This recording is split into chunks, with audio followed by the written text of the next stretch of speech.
Hey guys, John Ryan here, and welcome to my first extended-length podcast called Must Know People. It's a local podcast where local people are the stars. Now, before we jump into this week's episode, if you know someone who you think we should be talking to on the pod, let us know. You can always email me at john@carrollbroadcasting.com. That's John with an H, by the way. john@carrollbroadcasting.com. And with that, thank you so much for listening. We appreciate it. And enjoy this week's episode of Must Know People. Place to listen on 1380 AM and 95.1 FM. This is KCIM Carroll. KCIM Sports presents the Pizza Ranch Saturday Morning Coaches Show with Sports Director Jeff Blankman. Thank you very much, John. Casey Miners with you guys here on the February 22nd edition of the Pizza Ranch Coaches Show, 1380 AM, 95.1 FM at KCIM. I'm taking over for Jeff. Today we'll run you through local scores and results from last night's postseason basketball as well as regular season basketball for you guys. In the postseason action for the girls, Exira EHK knocks off MVAO COU 49-48. Spartans came back from down double digits in the second half in that one. Taryn Peterson with a layup with about 8 seconds left to give the Spartans the win there. She finishes with 28 points, and Jalen Peterson chipped in 10 points for the Spartans. Coon Rapids Baird with a big double overtime win in girls basketball postseason action last night over St. Edmunds of Fort Dodge, 50-42. Again, that in a double overtime. Anna Hart with 23 points and 11 steals, and Ella Heidoff had 14 points and 6 rebounds to help the Crusaders advance to a regional final. We'll jump into wrestling action real quick for you guys before we give you the rest of the basketball results. Carson Webker and Owen Clucky last night both went 2-0. They'll be back in action today from Wells Fargo Arena. They both have a chance to finish as low as 6th but as high as 3rd at the state wrestling tournament, and Colby Pierce went 0-for-1 yesterday for the Kemper Knights. Taking a look at some more postseason basketball results for you last night. ICAM Manning went on the road to Hinton. They lost 76-21 last night. Anna Stengel finishes with 9 points and Keegan Ashide with 8 points for the Wolves. Regular season basketball, Carroll boys wrapped up their regular season last night as well. They won on the road to Gilbert, but a 6 o'clock start in that one last night as they lose 69-53. Jared Moore finished with a team-high 13 points, and Trey Tassel had 10 points off the bench for the Tigers in that loss. We will step away, take a break. We got coaches coming up. The Pizza Ranch Coaches Show, run you through who we will all be talking with today here on the Saturday. Eric Nagl of the Carroll Boys Wrestling Team, Shane Vaughn of the Kemper Boys Wrestling Team, Randy Bissen of the Carroll Boys Basketball Team, Sean Minahan of the Kemper Boys Basketball Team, Justin Yetmar of the Kemper Girls Basketball Team, Katie Cook of the Carroll Girls Basketball Team, and then Deb Danner of the Carroll Boys Swim Team, all scheduled to join us here on the Pizza Ranch Coaches Show. Hey moms and dads out there, let Pizza Ranch make feeding your family fun and affordable. Every Tuesday night, kids 12 and under eat free. Whether they love the pizza, chicken, or mac and cheese, you'll make them all happy. When you're on the go with sports, church, or, well, just life, come in for a quick and delicious buffet. The best part is, they'll do the dishes. Pizza Ranch makes family meals fun and fast. For delivery or carryout, call 792-3456. Pizza Ranch, just off Highway 30 in Carroll. Whoa, that's good. We're back here on the Pizza Ranch Coaches Show on this Saturday morning, talking here on a Friday night with Eric Nagl, the head coach of the Carroll Boys Wrestling Team. We're down at the state tournament. Tigers have a great Friday night as Owen Clucky stays alive for a third-place finish at the state meet. First, Coach, appreciate you joining us here. Congrats on a great tournament run, especially for Owen. Not a problem, thanks. Yeah, it's nice to get down here, and last year we got 8 through and didn't get any placers, so it's nice to get O-Dub on the podium. He deserves it. What's it mean to get him through, especially? Because I could tell last year he was really crushed not making it to Saturday. Yeah, he was really disappointed. He's had a goal his entire life to be better than his brother. So there's kind of that brother rivalry where Parker placed 8th, I think 7th or 8th at the state tournament, and he was so mad he wanted to do that. And I was like, well, now we can one-up it because now he is the better Clucky of the family. So he owns that one forever. Yeah, he certainly does. What's been working for him down here? He's just listening, and it's amazing. He finds the right time to listen, and he's getting hot at the right time, and his ears are on. And I tell everybody when they get to the state tournament, all of a sudden there's like a switch that hits with some kids, and they become unbeatable, and they got a lot of confidence, and he just listens to everything. He's never out of it. And he's willing to try everything, and that's what he did at practices all year long.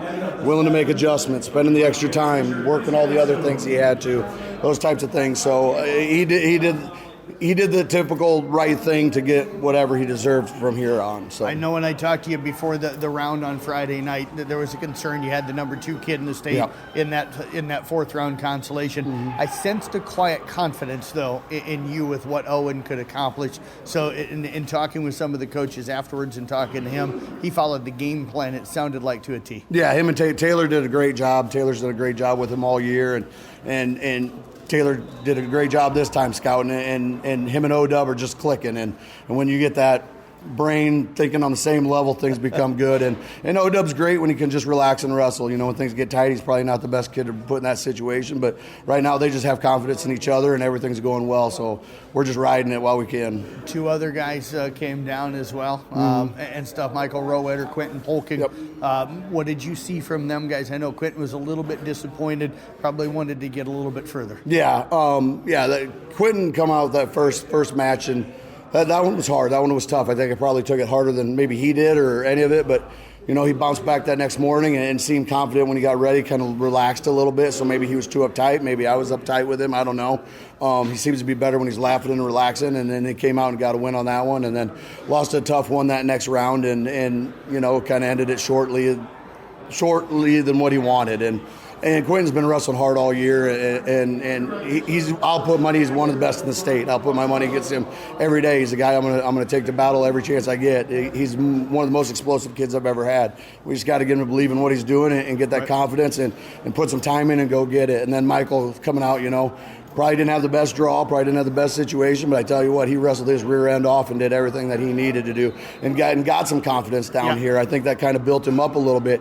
That dude, he knew everything about everybody he was wrestling next, who was next, where he was. He was organized. I think he gets that from his father, guaranteed not his mother.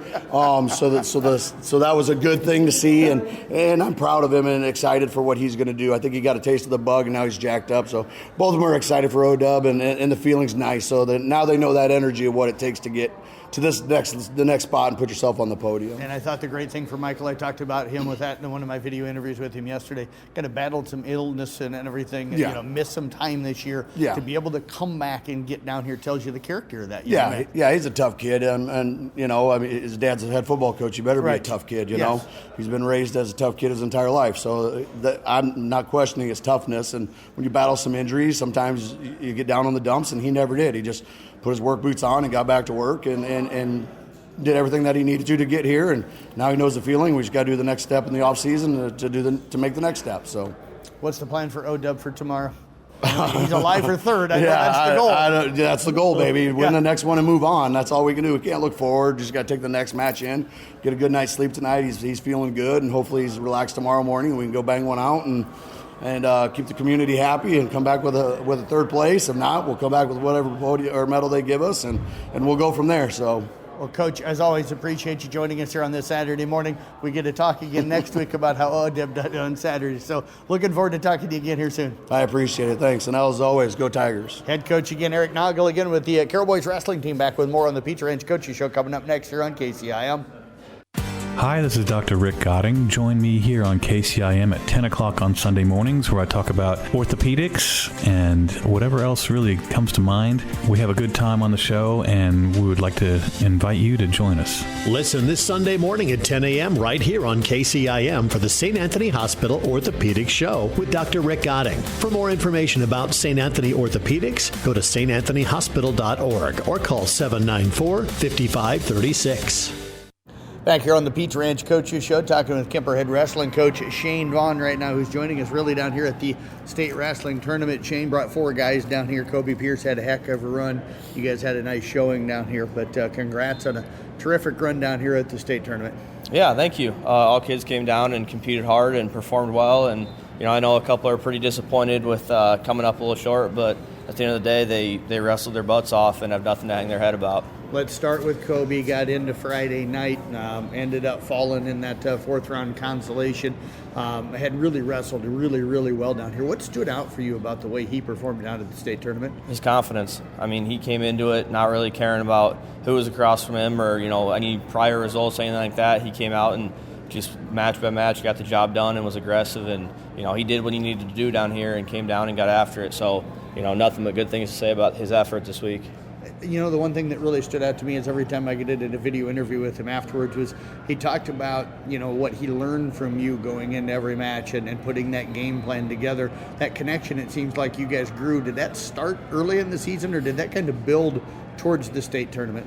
It's kind of something we've been working on all year. He had some ups and downs throughout the year, and I think confidence was low at a few points in the year, and we had some really good talks and some really good workouts throughout the year and kind of built that up, and to the point where come district's time, he was able to stick to a game plan and trust that we were going to put him in a position to be successful, and, paid off from there, and I think that really helped elevate his trust, and he came down here willing to buy into whatever we told him, and, he was wrestling confident, and it was really great to see in this final tournament of his career. What did you feel was his best match down at the state tournament? I think, it's tough because there's a lot of good individual ones. Wrestling the Healing kid, it's tough to beat a good kid twice, and we were able to do that 2 times in a row, 2 tournaments in a row, so that was good to see. We had lost one of the Creston kid at Hawkeye 10. That was kind of, frustrating for us when it happened, so being able to get that one back was nice and have the confidence of, hey, I don't care that he beat me before, I'm going to go out and get the job done. That was pretty good for him as well. So hard to say which one for sure, but both of those stand out in my mind. Coach, he got off to a really good start, then had some illness, I think it was, and stuff, and kind of slumped there early in the year. When did you notice that he was starting to get back to the Kobe Pierce maybe that you saw early? Probably, honestly, a couple days before districts. We got healthy, but when we got healthy, we were lacking a little bit of confidence there. And I still don't really know what happened there to cause that, but once he got his confidence back and kind of got his little bounce back in his step, he became the kid we all know and love, and you could see it in his districts and his state performance that he was back to being himself. 3 other guys, Reed Steiger, Caleb Huffman, and Owen Neppel, all making it down here. What did you see from those guys coming in?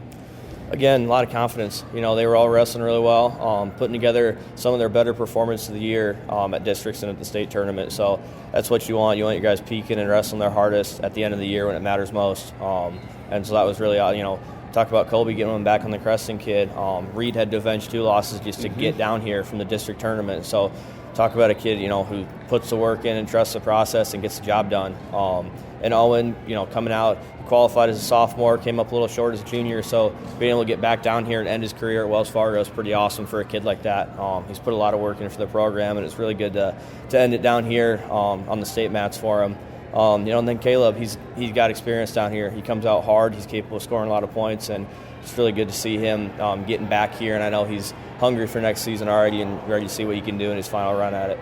Yeah, nice to see a couple of underclassmen. They can take this experience back to the wrestling room for next year. Yeah, it's something to build on, and it's something that we want our program to be one of those that has guys up and down the lineup that have the belief they can get down here and belief they can make noise down here. And that's something we're starting to see with our younger guys, having that belief and buying into it.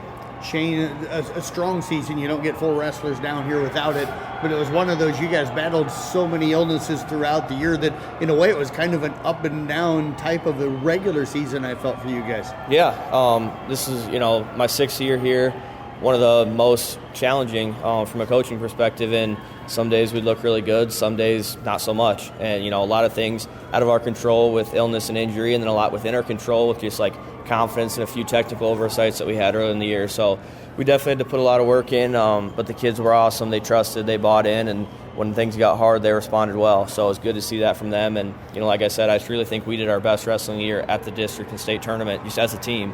And so that was good to see, especially coming off a Hawkeye 10 performance where we were all pretty disappointed. So we bounced back well, and it's something to build on in the future. Favorite memory from this season that you'll take away? I think districts.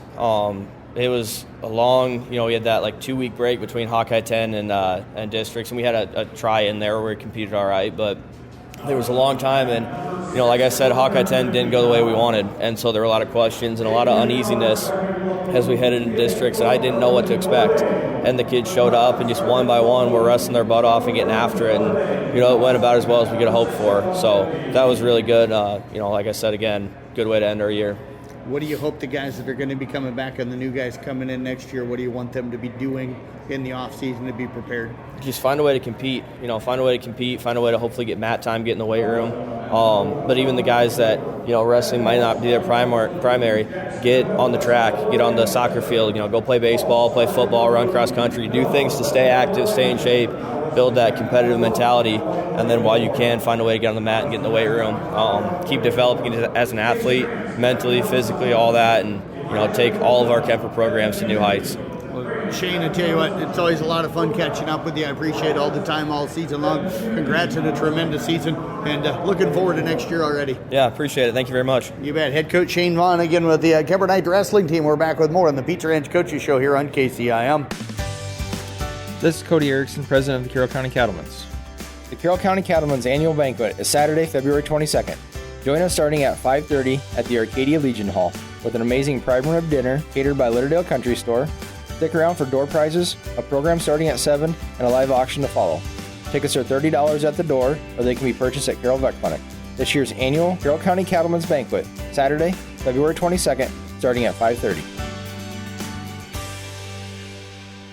Randy Bissen, head boys basketball coach of the Carroll Tigers, joining the KC Miners here on the Saturday morning Pizza Ranch Coaches Show on 1380 AM, 95.1 FM, KCIM. And Coach, 2-game skid for you guys going into the postseason. You lost on Thursday to Harlan at home and then turned around and had to play Friday on the road at Gilbert for a conference game heading into the postseason as you lost that one as well. I know you don't want to be on a 2-game skid, but you look on the bright side, you turn around Monday, get to host a postseason game, and it's pretty much a brand new season for you guys starting Monday. Take us back to those 2 losses. What'd you like from the boys? Overall thoughts on how the week went? Yeah, I mean, that's never how you want to get yourself going into district play with a couple of losses like that. But Harlan came to our place on Thursday, and it was kind of back and forth for the first half. I think we were up by 4 going in the second quarter, and I think we were down 2 at halftime, and then up 4 going in the fourth quarter, and we pushed the lead, I think 50-42 at one point there with about 6 minutes to go, and Blake Malinsky hit a 3, and Carter Essick had a bucket to push it to 8, and they called the timeout, and they switched it up and went man. Actually, we did a nice job of scoring against their zone, and for whatever reason, we only scored about 6 points the rest of the way from the last 6 minutes of the game, and we couldn't stop them. They hit a 3 and got some buckets inside. So just a tough way to end the game,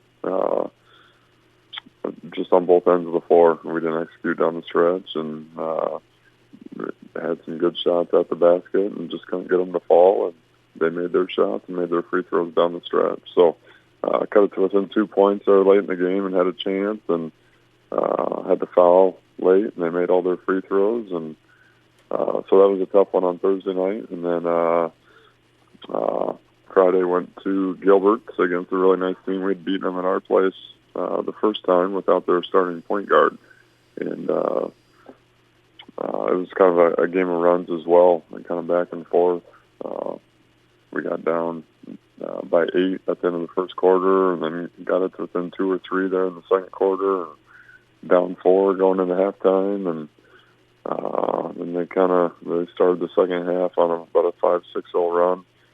So we got down 10, but then we cut it to 2 or 3 points there in the third quarter as well, and then ended up being 6 going in the fourth quarter, and they kind of put a run together, and we struggled to score. So ended up losing that one by 16, and Gilbert's a good team. We only scored 53 points. We struggled to score. We turned it over too much. But give Gilbert credit. They got a really nice team and made some shots there in the fourth quarter.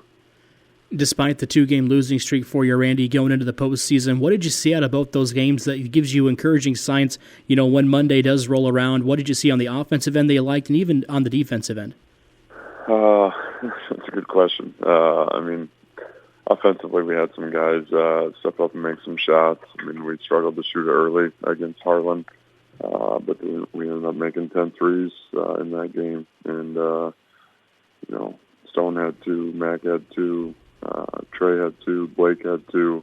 So we had a lot of guys that knocked down some shots, which is good because against the zone, you're going to have to make some shots. We shot a lot of three-pointers. I think we're about 10 for 30, something like that. So we made 10, which is good.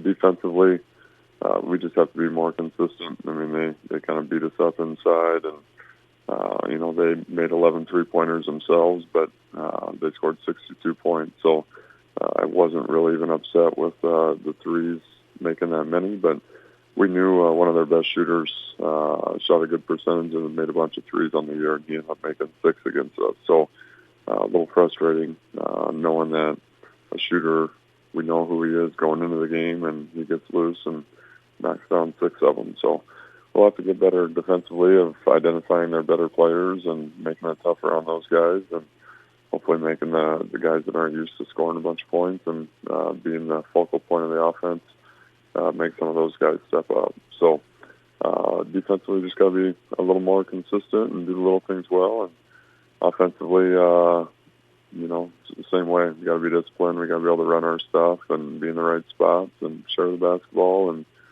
do the little things and get out and run. So you're right. I mean, it's a tough couple of games to end the year on, but we told the guys too, like, none of that matters anymore, right? You got the game on Monday against Seidel, and we got to be ready to go. And it's a new season, so can't control the past. Let's move on and be ready to go for Seidel. Despite the 2 losses, Randy, this week, it does sound like the boys never really quit in either of the games. When they got down, they battled back in the Harlan game, and then just sounds like you guys struggled to make some shots in the fourth quarter in the Gilbert game. Talk about their ability, despite being down, still not, giving up on the defense or offensive end. They're still fighting back in these games. Yeah. I mean, I love our team. I love our kids. They're great kids. They work hard. They want to win. They want to succeed. So they're trying. They're putting their best foot forward, and we just got to be a little more consistent. So, we didn't play our best on Thursday against Harlan in the first half, and third quarter we came out and played much better. And you hope that you can win those games, even though you don't play well. And we just had a bad 6-minute stretch there to end the game. And, besides that, like I said, there's some good things that we did in that third quarter as well. So, and Gilbert, I mean, they got up on us early on Friday, and down 8 at the end of the first quarter, only scoring 9 points. It would have been really easy to just hang it up and say it's just not our night. And we competed. We got back into the game. Same way in the third quarter. It was kind of a game of runs. We got back into it there too and put a little run together. And once again, give Gilbert credit. I think they only missed 2 or 3 shots in the third and fourth quarter. They were pretty good offensively. So, I told our guys we play a tough schedule. The conference is good. A lot of tough conference teams, and when we're playing pretty good basketball, I think we can play with anybody. So, like we talked about, we're going to put these 2 games behind us and prepare for the next one, and hopefully play some good basketball. You guys will be back in action coming up on a Monday. We'll talk about the district itself.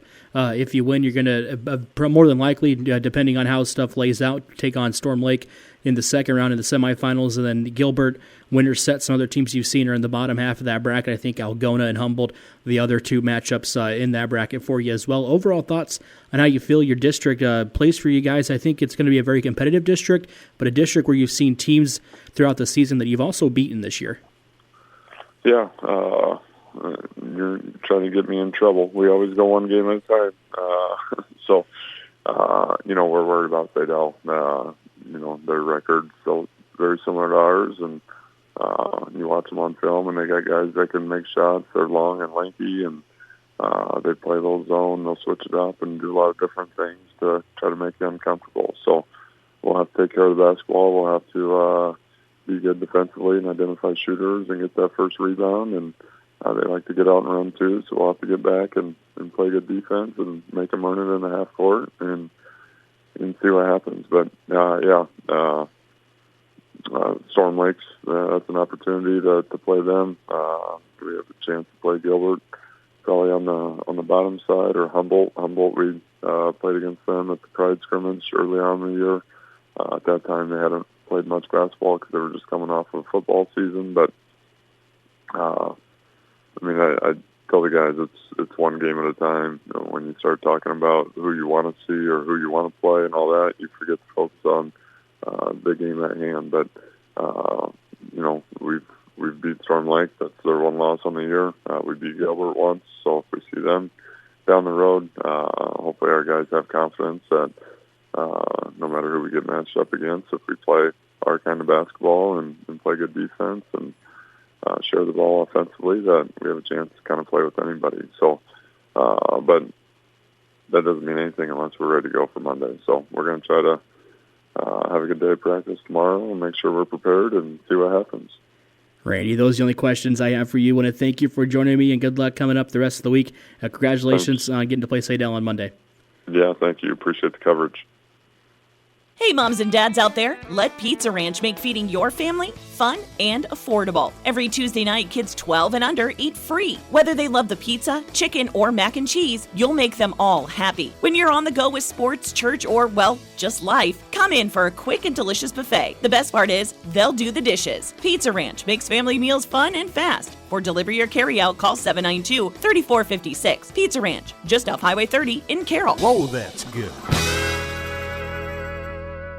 Sean Minahan, head boys basketball coach of the Kemper Knights, joining KC Miners at Carroll Broadcasting Sports Network here on the Saturday morning Pizza Ranch Coaches Show on 1380 AM, 95.1 FM, KCIM. And a coach, congratulations on a big win. You make back-to-back district finals and back-to-back seasons for you guys. You beat East Marshall on Thursday 100-56, and it was a really good second half for you guys. Overall thoughts on how you felt the boys played on Thursday? Yeah, I was really pleased with how we came out of our half.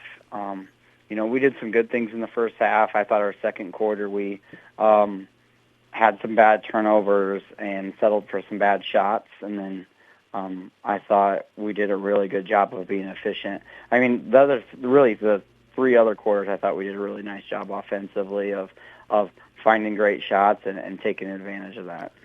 One thing that I think though you can take away from the win is, despite the second quarter not being bad, the boys still played really good in the other 3 quarters, like you mentioned. But it also gives you something to focus on in practice to get better for when you guys take the court on Tuesday. Yeah, I mean, I think it's just that staying locked in. We got out to a really good start, and they started to make a run at the end of the first quarter, and then it kind of carried a little bit into the second quarter. I think so. It's just one of those things where we just need to be consistent and going, which, I mean, you still had 43 points in the first half, so, you can't be too upset with how they were playing because, I told the guys, we're on pace for 86 at half, and we outdid that in the second half, but it was just by fixing those little things. They came in, East Marshall did on Thursday, and wanted to shoot the three-point shot a lot. They got some off, but I thought your defense around the three-point line was really good in the win. What did you see on the defensive end from the boys? It's just that staying locked in. They percentage-wise, they still shot 36%, which is, under their average, but at the same time, we did not let them shoot as many threes as they're used to getting. A lot of that is just identifying shooters and not giving them clean shots. So when they did shoot them, they were definitely rushed. You guys were able to jump the passing lanes, get out and run in transition, kind of typical Kemper basketball in that win on Thursday. What did you see kind of in the half-court sets on your offensive end when you guys ran some offense from the kids? Did you like what you saw? I know you got Brock open off a couple of screens a couple times for some open threes. Carson did a nice job of driving to the basket. You found Dylan Schoen and Ryan Clare underneath, sometimes on the blocks. What did you see in the half-court offensive set on Thursday? I thought, those guys, and then Tregan Biter did a really good job. He had 3 threes. He was, I think, a little bit frustrated when we did some scrimmage work in the week. He was struggling a little bit with his shot, and but the rest of the time when we're just simply getting shots up, he said his shot was feeling good. So I think he was just frustrated with that, and but he just went out and he let his defense set the tone for him. He did a good job there, and then he just had a couple easy baskets early. Then he started knocking down his shots as well, and that's when he's at his best, is when he's letting his defense do the speaking or do the talking for his game, and then he can go out and he plays really well. And when Tregan plays like that, we're really tough to beat because he's just kind of a glue guy who plays very unselfishly. Him and Carson both as our senior leaders, but when those two are playing well, we're pretty tough to beat. You guys had 9 days off before you beat East Marshall on Thursday. How did you try to keep the game-like atmosphere up for the boys with that 9-day layoff, and overall thoughts on kind of how you felt that 9 days went for you in practice? It went okay. We had some bad weather there last week, so what was it? Last Wednesday we had no school, so we couldn't practice. Thursday we didn't practice because we took our guys, but we went bowling to celebrate winning our conference championship, and so we wanted to celebrate that. And then Friday I was looking at going in the morning. We ended up not waiting, and then we ended up not being able to practice because we got out early because of the snow. That little snowstorm that hit right at school was getting out.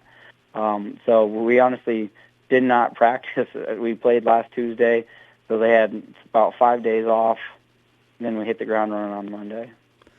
We'll take a look at next week for you guys. You're going to be playing in the district final against West Marshall. That'll be over in Jefferson at the high school there. What do you know about West Marshall coming in for you guys? You don't get to face teams from the other side of I-20 that often, or Highway 20 that often. So a new kind of face that you'll be getting to see in the district final.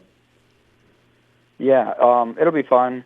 They don't have, a lot of height, but they do have some big physical kids.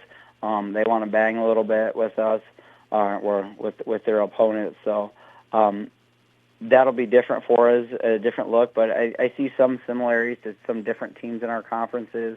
That being said, I don't know. I think that's where our playing in our conference plays such an advantage for us because we're used to seeing teams, athletic teams, night in, night out, whether they're really good basketball players or not. We see really good athletes night in, night out just from our conference play. They come in 12-10 into the game on Tuesday. You guys 21-1. Do you think a big key is to tell the boys, hey, don't look ahead, focus on what's in front of you because you don't want them to get too excited about a potentially, a sub-state final coming up? Right. We just have it's like you said, you just have to take it one game at a time because that's literally all you can do. If you look ahead, that's when bad things can happen. So just stay locked in on our mission. Our guys have done a really good job of that all year. Even when we have, I think if anything, our guys maybe get up early and then they kind of maybe go into a little bit of coast mode or something like that. But I think our guys have done a really good job of getting locked in, especially when that game time rolls around. Sean, those are the only questions I have for you. I want to thank you for joining me, and good luck coming up on Tuesday over in Jefferson against West Marshall. Thank you. Appreciate it. A highlight home for Mid-Eye Real Estate Team, 16098 Highway 71. Located just outside of Carroll is its 4-bedroom, 2-bath area home that sits on almost an acre of land. Approximately 3,800 square feet of living space among the multiple levels. Large kitchen with a beautiful island and appliances included. Large 2-car garage plus a heated shop that comes with a hoist. All of this at 16098 Highway 71 with a new price of $329,000. This is Brandon Snyder with another quality offering for Mid-Eye Real Estate Team. Take your tour at midiowateam.com. Justin Yetmar, head girls basketball coach for the Kemper Knights, joining KC Miners, the Carroll Broadcasting Sports Network here on the Saturday morning Pizza Ranch Coaches Show on 1380 AM, 95.1 FM, KCIM. And Coach, season came to an end Wednesday night. You lost to a pretty good Cherokee Washington team, but I think you look at the final score, the first half, the game was a lot closer than what it was. They just wanted a couple runs there in the second half that led to that big margin of victory for them. Overall thoughts, how you felt the girls played on Wednesday night for you? Yeah, I thought early on we were right in it. We were, executing defensively despite some early foul trouble. We were hanging tough, and like you said, the end of the first quarter, end of the second quarter, they just went on too big of runs for us to overcome. And I think they went into the half up 20. And credit to our girls. That third quarter we cut it to 10 or 11. We got 4 straight stops after that. Even we could have cut it into more. We just didn't get any shots to fall. So, overall, tough environment, very, very good basketball team, but super proud of our kids. The resiliency, the toughness, the mental toughness they showed just shows to their true character and kind of who we are as a basketball team. I thought that the runs in the first and second quarter towards the end for Cherokee played really big keys, in the game on a Wednesday. And how did you guys kind of try to counteract their size and their length? I know that Addie and Olivia struggled with foul trouble early in the first half, and kind of how did you work through that with some of your big girls getting in foul trouble? Yeah, it was not easy. But in the second half, we went to more of a zone look, a 1-3-1. That way, we could kind of keep someone in front and behind their post. She was very talented. She's 6'1", 6'2", can jump. So she was a tough matchup. But I thought the girls, adjusted well, executed what we wanted to do there in the second half. So it helps protect them too from some fouls, generally speaking. So I think just that little adjustment allowed us to kind of give them a different look and kind of protect our bigs a little bit. I thought that Morgan Mashing came in off the bench and gave you some really good minutes, with those two girls in foul trouble. And what did you see from her? And even Sierra Pudence, I thought, did a nice job when she came in, we talked about her all season being that energizer bunny. She came in, got 4 quick points for you in that first half. What did you see from those two girls off the bench? Yeah, they're so fast and they're such high energy that, they know their role, and that's their role, is to come in, give us a spark, give us energy. Usually they draw the best offensive player for the other team. So they bought into that, and we really had a focus on playing really fast. Trying to beat them down the floor, which I thought early on we did a really good job of. And that's what those two provide. They at Cherokee Washington had the Wolfswinkel girl come in averaging 20, I think almost 21 points per game. I think you held her to 12 in the ball game. What did you see defensively on her with Kaylee Simons and Elsa Tiefenthaler kind of being the main girl to guard her on the defensive end? Yeah, we did a good job on her. She didn't shoot it probably up to her standards, but I'm going to give some of that credit to our girls. I thought Elsa played a really, really good basketball game. Against Cherokee and probably even a better one Monday against Missouri Valley. She's kind of long, despite being 5'7". She's got a long wingspan. She makes it tough on other guards. She's very, very quick. She watches a ton of film. So, she's well scouted on whoever she's going to be matched up with. And, similar to with Kaylee, she's just so quick. She just causes fits for these other guards. So those two together create a nice dynamic for our backcourt, and they play their tails off. We'll take a look at Monday's win for you guys. You opened up the Class 3A Region 5 postseason with the win over Missouri Valley at home, and won that one by 30 pretty comfortably for you guys. I know talking to Jeff, he said that you guys took a 28-0 lead from towards about halfway point of the second quarter into the third quarter, and that really helped you guys build a big lead in that one. It sounds like the girls shot really well on Monday. Yeah, we played probably our most complete game on Monday. Our pressure was relentless. I think we kind of shell-shocked them early with our speed and quickness and length, if you will. So I think that gave them some fits. We got some early turnovers, which led to early layups, which then got to the free throw line. Then your confidence just builds, and it continued. We hit 10 threes as a team.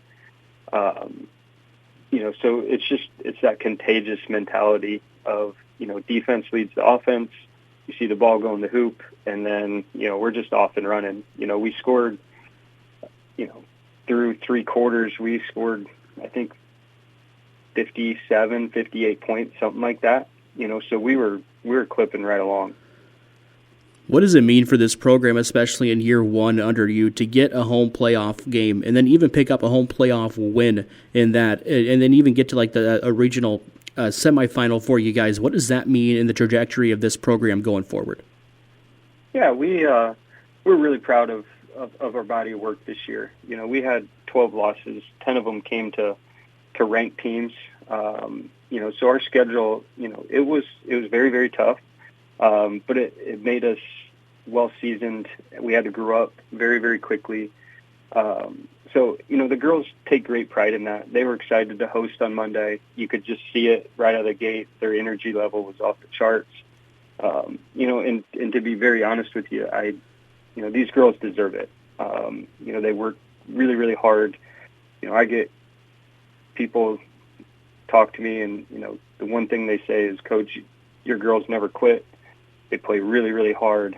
And as a coach, you can build off of that mentality of, we're going to give you everything we have until the very end. So it was a ton of fun to get a host, and it was fun to be up in Cherokee in that environment. It's they're got great tradition. Get to state quite a bit. They got some all-state basketball players, so it was fun. And I really thought we gave them all they could want.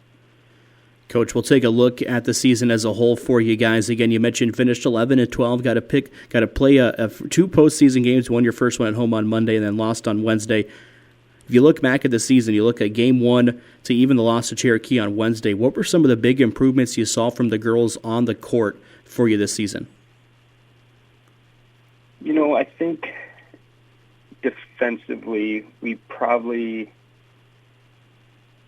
executed beyond what I thought we could have, just given where we were at the beginning. We kind of made a switch over Christmas break. We've been basically man-to-man defense from there on out. And man's tough. It requires a lot of mental toughness. There's a lot of matchup understanding that goes along with it. And the girls, they executed on that. So, and I, always going to kind of focus on the defensive end of the floor. And, I was really proud of, after Christmas break, how well we played defensively. What games really stick out to you? You mentioned the Missouri Valley game as a game that you felt like you played a whole game, really for the first time this season. But what other games really stick out to you guys was say, that's a win we can build on for the future? I thought right out of Christmas break when we went to Nottoway Valley, who is arguably one of the best players in the state, and then we went to Earlham right after that. Two really good schools, well coached, girls that know how to play basketball, and we went on the road and won both of those right after break. And we went on a nice little run there right after break. So I look back to those two games and thought that was really kind of the turning point for us. It just created some confidence for us. It showed what we are capable of, and then from there we just kind of kept building off of that. With the season wrapping up for you guys on Wednesday, you're probably going to give the girls some time off. Some of them are going to run track in the spring and then softball and roll right into volleyball. But what's the off season for you as a basketball coach going to look like, and try to get the girls in the gym? What's the off season for them you're hoping going to look like? Yeah, number one, we have a senior that we're going to have to replace that, she has been a 4-year varsity player. She's a great kid, great competitor. We're going to miss the heck out of her with Carson Overmole. So, that's kind of step one, is try to fill those shoes that she gave to us. But, for us, we got a good nucleus coming back. We're going to have 4 starters return plus 4 girls that played substantial minutes, which is a nice thing as a coach. And, the girls are hungry. They were not satisfied with last night. The last game's result, and they were already talking about, we got to go back to work. We got to get in the gym. We got to start shooting, and Charlotte Hackford and Elsa and Kaylee, they're going to be our leaders, to kind of lead those things, get us in the gym, get shots up, and we'll do team camps. We'll do our open gyms in the summer. And a lot of girls will, play some AAU basketball too. So we're gonna get a lot of basketball in, but they're hungry, and they weren't happy with 11 and 12, and as a coach, that kind of makes you excited for next year, despite kind of the disappointment with ending the season just this week. Justin, those are the only questions I have for you. I want to thank you for joining me, and good luck coming up next season. It's been great getting to cover you guys all year. Yeah, Casey, real quick before I kind of kick myself, Coach Snyder and Coach Daniel have been with me along this first-year ride, if you will, and those two have been invaluable for our program. So just want to thank them. They're great assets to our program. So that's my quick goodbye, if you will, is make sure they kind of get their shared respect. Say goodbye to Drax and hello to a warm, inviting home when you get a new window from Brinks Exteriors. Hi, this is Allie. We carry several styles of windows, including single, double hump, casement, picture, and more. Plus, with an extensive warranty and satisfaction guarantee, you'll be glad you didn't shop out of town. Find us online at brinksexteriors.com or stop out and see us in our showroom on the east side of Carroll. For siding, roofing, gutters, and more, your all-in-one exterior store. Just call Brinks Exteriors. Back here on the Peach Ranch Coaches Show here on this Saturday morning. Jeff Blankman joined right now by Katie Cook, of course, the girls basketball coach with the Carroll Tigers. They wrapped up their regular season on Monday this week. Katie and I are actually talking earlier in the week because I'm going to be down at state wrestling and wasn't for sure if I would be back in town for the Coaches Show this morning. So, Katie, as always, appreciate you joining us here, and good morning. It is still a good morning. It's a great morning. Thanks for having me, Jeff. You bet, Coach. Appreciate you moving the interview a little earlier in the week this week. You guys played Gilbert and ended up being last night. This game was supposed to be last week, got postponed. I think you were trying to get it on Tuesday, but ended up having the game on Monday night instead. Matchup of two really good teams. You know each other well out of the conference, both ranked, and stuff throughout this season and at this time. So good matchup for you guys to end the regular season. Great matchup. It was a tough game for us, but I think the timing of it is okay with me. I mean, we needed a tough contest. We needed to be exposed a little bit so we can move forward and get better on some of those weak points before Saturday. What did you learn? You guys ended up falling, I guess I hadn't said 67-53. What did you learn about the team and things you need to get better on before Saturday? Well, we need to continue to work on our transition defense, our on-ball defense, keeping people out of the lane. We gave up too many drives to the basket. We had too many turnovers, missed too many free throws. We got to play smarter with fouls, and we've got to be willing to just be a little less hesitant and more aggressive on offense, I think. I was going to say, and foul trouble, not talking anything here, but foul trouble seemed to affect you guys, and you had some girls that got in foul trouble in the first half, didn't get a lot of minutes, and did that lead to Gilbert going on that run in the second quarter? It's part of the problem when you can't. I mean, we had Chloe Cook on the bench for most of the second quarter in foul trouble, and that hurts. She's a starter. We had another starter in foul trouble, Sophia Tigran, on the bench for a while in the second quarter. We ended up fouling out two starters by the time it was all said and done. Our point guard, Caitlin Aiden, had 4 fouls when it was over. Foul trouble was an issue against Gilbert. But we've just got to learn to play a little bit smarter and how to be mature enough to handle some of those situations. Our bench needs to come in and be ready to go too. So we'll continue to just keep getting better every day while we still have a chance. You guys cut into the deficit in the third quarter. What did you start doing well, especially defensively in the third? You held them to 9 in that quarter. Yeah, we had a nice third quarter. We switched to our 1-3-1 zone to try and keep them out of the lane. I mean, initially the game plan was to not let them shoot any threes. So, of course, as the best laid plans go, didn't work, and they were driving to the basket. So we switched up to a zone, and it gave them a little trouble. That was a good quarter to us.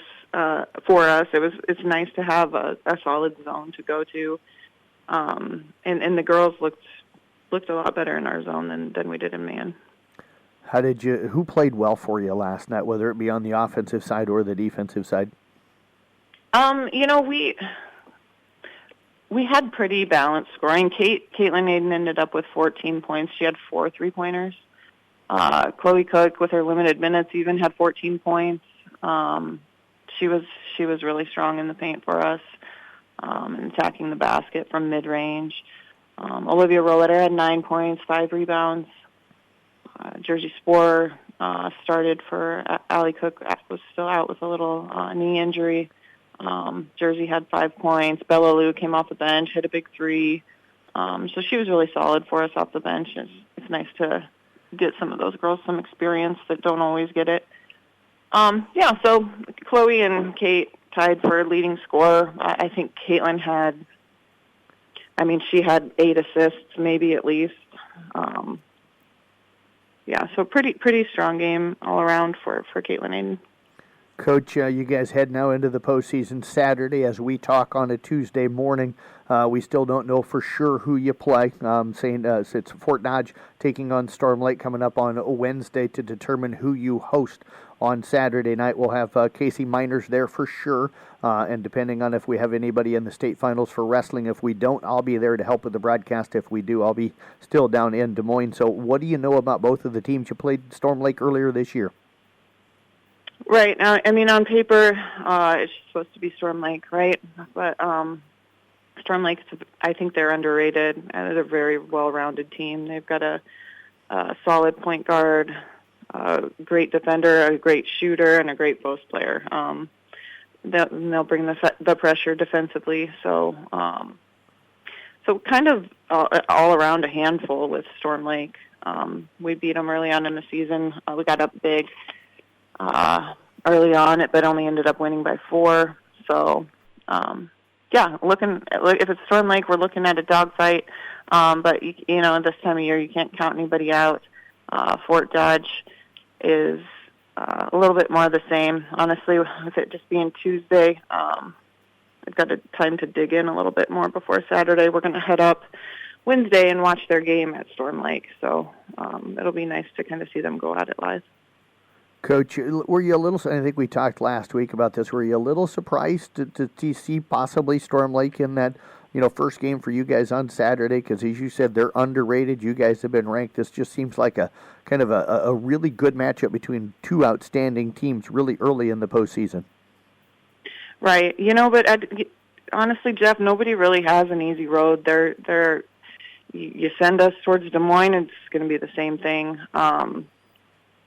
And they do a lot of these mock regionals, the weeks leading up to the brackets being released, and a lot of them had us playing Storm Lake or in the same bracket as Storm Lake. So I wasn't completely surprised. We had an inkling. Well, Coach, as always, we appreciate all of the time. Wish you the best. A lot coming up on Saturday, and we look forward to talking to you again next week about maybe a big win and you guys continuing to move on into the postseason. I hope so. Thanks, Jeff. You bet. Head coach again, Katie Cook with the Carroll Girls basketball team. We're back with more on the Peach Ranch Coaches Show coming up here on KCIM. Whether you're renovating the kitchen, updating a bath, or transforming another space of your home, Brinks Cabinets and Design has the ideal cabinets to bring your vision to life. Our cabinet lines give you tons of stylish storage options. So before you head out of town for your cabinets, shop local and shop Brinks. Find us online at brinkscabinet.com or stop by our showroom, Brinks Cabinets and Design on the east side of Carroll. We're back here at the Peach Ranch Coaches Show talking with Deb Danner right now, of course, the boys swim coach with the Carroll Tigers. They have a great state meet this past Friday and Saturday down in Iowa City. Deb, congratulations, and what a great day for you and for the boys on both Friday and Saturday. Yes, thank you. It was a great day for all of us. You bet, Coach. We'll start with Tegan Renzi, and what a run that young man had, finishing second in the 200 freestyle and second in the 100 backstroke, but broke the school record again and also makes All-American consideration in both of those events. So what a tremendous day for that young man. Yeah, it was fantastic for him. He was a little disappointed going in number 1 and ending up number 2, but you can't be sad about it. I mean, he swam just crazy fast, and a couple of seniors beat him out in his event, and that's just kind of how it goes sometimes. But we got a whole year to prep and get ready for next year. Yeah, is that kind of what he took away from that? Is that there are some things still to work on, or what do you think he took away from that? Yeah, he knows he's got things to work on yet. We've talked about different things after his races. So he knows what he needs to do. Like I said, he was disappointed, but he wasn't upset. It's just a little disappointment, but Coach, yeah, we got our things that we're going to work on, and he'll be a little better prepared for next year. when you talk about All-American consideration, when do they find out, or kind of explain that to me and to the listeners out there? Yeah, so All-American, automatic All-American, you have to meet a certain time standard. And for consideration, you have to meet another time standard, hoping to get into All-American. And that is all of the United States. They take all the times from throughout the U.S. and compile them and take the top 100 times. And yeah, so it's impressive to be even with All-American consideration. So, he's just like 0.21 of a second off on his 200 freestyle of being automatic All-American. But, like I said, we got time for that too. And they take these through high school, college, everybody, it's not just high school kids. It's anybody who's swimming in the U.S. So it's pretty impressive feat to accomplish. Yeah, that's outstanding. I didn't realize that it was against everybody. I thought maybe just against other high school ages. So got to wait for other swim seasons, the way it sounds, to end to find out if he gets into that and All-American status. Right. Yep. Okay. League and Cease also in a couple of individual events, the 100 fly and also the 100 breaststroke, took 11th in the fly and 12th in the breaststroke. How did he feel like he did down there? Yeah, so Legan's kind of been fighting off a little bit of a cold, so, he was really disappointed that his cold had to come at this time, and, it's a little harder to breathe, but, he still swam crazy fast. He's still proud of how he did. He once again, he knows the different things that we're going to try and work on to make him faster. But yeah, he's pretty happy with what he accomplished. The relays, the 200 freestyle relay had both Legan and Teagan along with West and Toft. Those three were also in the 400 freestyle relay. You had Jordan Wilson in the 200 free with them, and then Landon Cadwell in the 400 free. How did things go for those guys? Yeah, those guys all swam great. Bettering their time from districts, not making a school record, but they're just a little over a second off of the 200 free record. So, they're pretty pumped that they'll all be back next year and swimming even faster and hoping to take that down. But, they all swam just excellent. They had personal best times on those relays. So, it was an exciting day for them. We got a couple of kids that went a 52 that have never done that before, so they were really excited about that. So, the relays were pretty amazing. Teagan anchored it with a 44, which is just really, really fast. So, we're excited to see what happens for next year. 51 team points, you finish in 18th, so about right in the middle of the pack of the field. For a small school in a way, going up against every big school in the state, that's an outstanding team performance. Oh, absolutely. Yes. We've got, 5 boys going up against teams of, teams of bringing 15 kids to state and, just much bigger schools than ours. And, they did great. We show up for state every year and we make sure everyone knows who we are when we're there. Coach, I get the sense disappointed that this year's over because of how great this group of kids is that you're getting to work with right now, but excited about the future because you have so much talent coming back. Oh, absolutely. Yeah. All of my qualifiers are coming back next year. So, really excited about that. And, now that they've got a taste of that state competition, a couple of them didn't get to swim it last year, but they did this year. So they're excited and ready to put in the work all off season long. So Well, Coach, as always, we appreciate all the time that you've given us throughout both the girls' season and the boys' season. I kind of always jokingly say you get a break from me now until August. So we appreciate all of the time always, and enjoy your off season, and we'll talk to you again in the fall. Yes, we will. Thank you. You bet. Head coach Deb Danner again with the Carroll boys swim team. Back with more of the Peach Ranch Coaches Show here on KCIM. Hey, moms and dads out there, let Pizza Ranch make feeding your family fun and affordable. Every Tuesday night, kids 12 and under eat free. Whether they love the pizza, chicken, or mac and cheese, you'll make them all happy. When you're on the go with sports, church, or, well, just life, come in for a quick and delicious buffet. The best part is, they'll do the dishes. Pizza Ranch makes family meals fun and fast. For delivery or carryout, call 792-3456. Pizza Ranch, just off Highway 30 in Carroll. Whoa, that's good. That is going to wrap up our Pizza Ranch Coaches Show for this Saturday, February 22nd. I want to thank Eric Nagl, the Carroll Boys Wrestling Team, Shane Vaughn of the Kemper Boys Wrestling Team, Randy Bissen of the Carroll Boys Basketball Team, Sean Minahan of the Kemper Boys Basketball Team, Justin Yetmar of the Kemper Girls Basketball Team, Katie Cook of the Carroll Girls Basketball Team, and Deb Danner of the Carroll Boys Swim Team for joining us here on this Saturday and giving us their time to talk with you guys and also hear how their programs are doing throughout the season. We also have more local sports going on today for you guys. We got postseason basketball as well as state wrestling going on. Down in Des Moines at the state tournament, Carson Webker of South Central Calhoun will be wrestling in the 1A consolation round. Worst he can finish is the 6th place, has a chance to finish 3rd. That's coming up about 9 o'clock in that one. He'll wrestle at 106 for 1A. And then Owen Cluckey also wrestling in the consolations for the Carroll Tigers at 157. Worst he can finish is 6th, highest he can finish is 3rd. All that coming up on the CB Sports Network YouTube page.